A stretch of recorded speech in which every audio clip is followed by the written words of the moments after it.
Bible कहती विश्वास के बिना जीना संभव नहीं। धर्मी जन किससे जीवित रहेगा? कि पूड़ी छोले से? हां, कि सिर्फ चर्च जाने से? किससे जीवित रहेगा वो? पौलुस कहता धर्मी जन विश्वास से जीवित रहेगा। इसका मतलब आपकी फाइट होगी और फाइट का स्थान आपका दिमाग होगा और हर वक्त लड़ाई होगी अविश्वास की विश्वास के साथ। क्योंकि धर्मी जन कैसे जीवित रहेगा?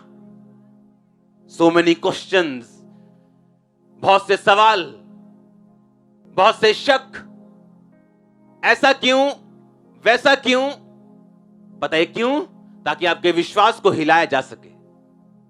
क्योंकि शैतान को मालूम है कि धर्मी जन के अंदर जब विश्वास नहीं होगा वो मर जाएगा।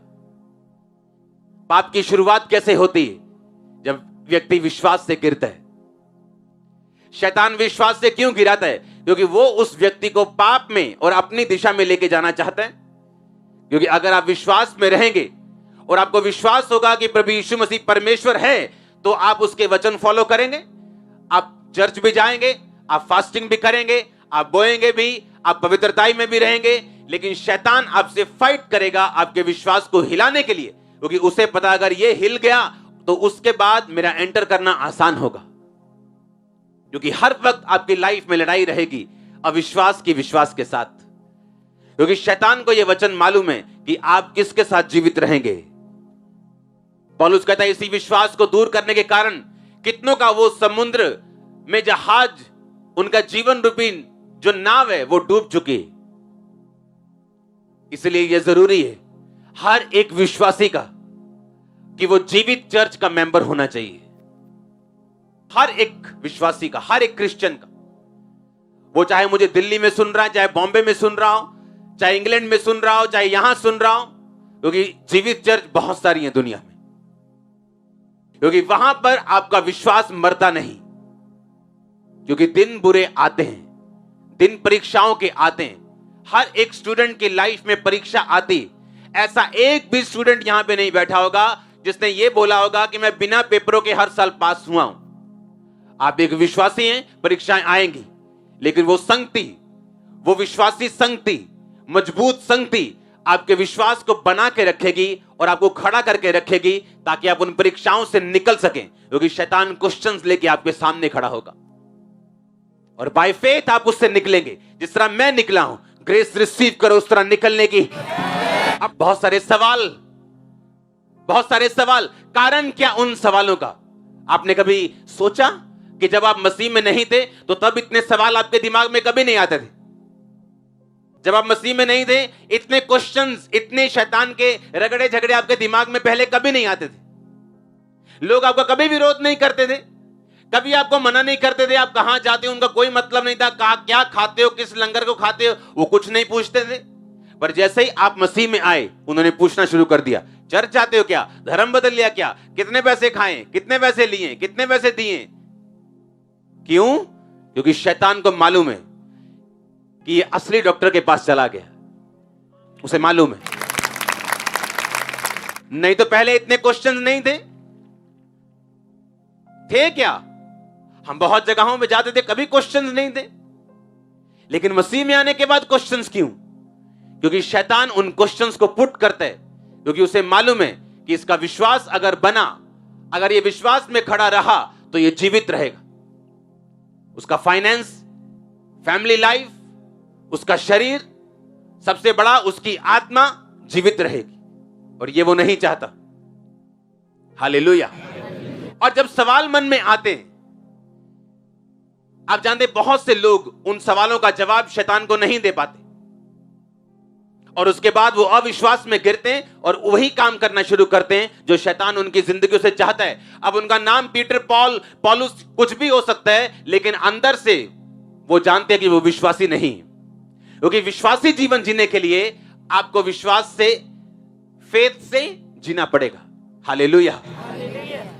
आपने देखा कि यीशु मसीह के पिता, जो उसके शारीरिक पिता नहीं, एक तरह से ऑफिशियल उसके मम्मी के हस्बैंड थे वो, उसको बोला कि इस पुत्र को उठा और अपनी वाइफ को उठा और मिस्र में चला जा, और जब तक मैं तुझसे ना कहूं तब तक वही रहना, हेरोदेस के मरने तक वही रहना, क्योंकि हेरोदेस इसको मरवाना चाहते।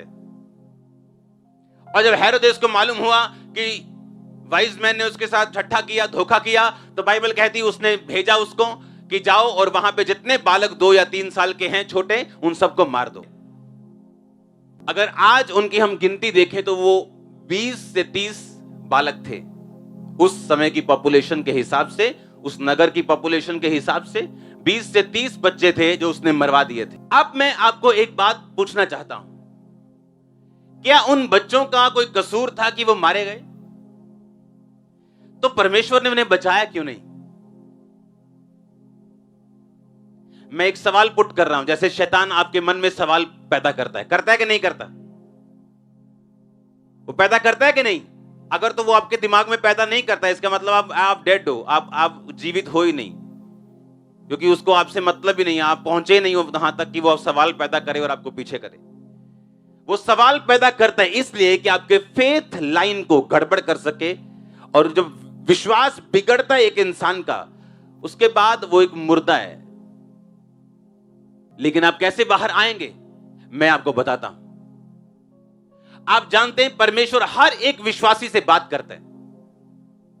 जितने विश्वासी जेन्युइन हैं, जितने विश्वासी जेन्युइन हैं, बैप्टिज्म ले चुके हैं, पवित्र आत्मा पा चुके हैं, उनसे डायरेक्ट ना सही जिस तरह वो अगुओं से बात करते हैं, लेकिन वचन के जरिए कभी कभी मन में डाल के हल्की सी बात को वो विश्वासियों से बात करते हैं। आज के बाद कभी जज आप नहीं करेंगे कि वो 20 लड़के क्यों मर गए, क्योंकि उसका रीजन ये था कि जब परमेश्वर वहां पे थे, प्रभु यीशु मसीह, तो यहोवा के दूत ने बोला इस बालक को उठा और इसकी माता को उठा और यहां से चला जा। डिवाइन इंस्ट्रक्शंस, ईश्वरीय वर्ड यीशु मसीह के फादर को मिला और वो उसे उठाकर वहां से चले गए और बचाए गए। हर वो विश्वासी जो परमेश्वर के ईश्वरीय वचन के साथ जुड़ा हुआ है कभी मर नहीं सकता। आप जानते हैं, अब यहां पर 25 लोग हो सकते हैं, लेकिन ये किसको मालूम है कि अपने दिल में वो परमेश्वर के साथ जुड़ा हुआ है या नहीं? और अगर उन 25 में से 20 लोग नहीं जुड़े हुए और उन पे कोई मुसीबत आ जाए, लेकिन बैठे वो एक जगह ही हैं, तो लोग सोचेंगे ये 20 कैसे मर गए। लेकिन वो 5 जो नहीं मरे, उन्होंने इंस्ट्रक्शंस को सुना है और उसको क्या किया है, फॉलो किया है। डैडी को मालूम होता है कि मैंने उसे उठाना है और मिस्र को जाना है, और उसे उठाया और रात को लिखा मिस्र को चले गए, तुरंत, इमीडिएटली। अगर आज एक विश्वासी को मालूम हो जाए कि मुझे सिगरेट छोड़नी है, छोड़ने में 3 साल लगाता है वो।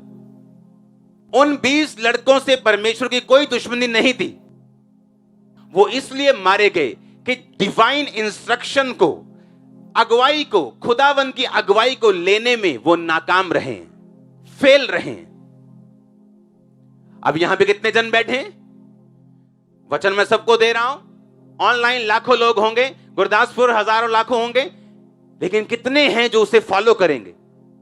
अगले संडे हम फिर आएंगे, फिर मिलेंगे, सभी मिलेंगे, वही आएंगे और आएंगे उसके साथ, लेकिन कितने हैं जिन्होंने पिछले संडे का वचन फॉलो किया होगा? वो निर्धारित करेगा आप आगे कहां जाएंगे। अब चाहे परमेश्वर ने उनसे डायरेक्ट बात ना की हो कि तुम भी निकलो, पर वो निकल गए होंगे। कोई मामा के घर में किसी को काम पड़ गया होगा, कोई घूमने चला गया होगा।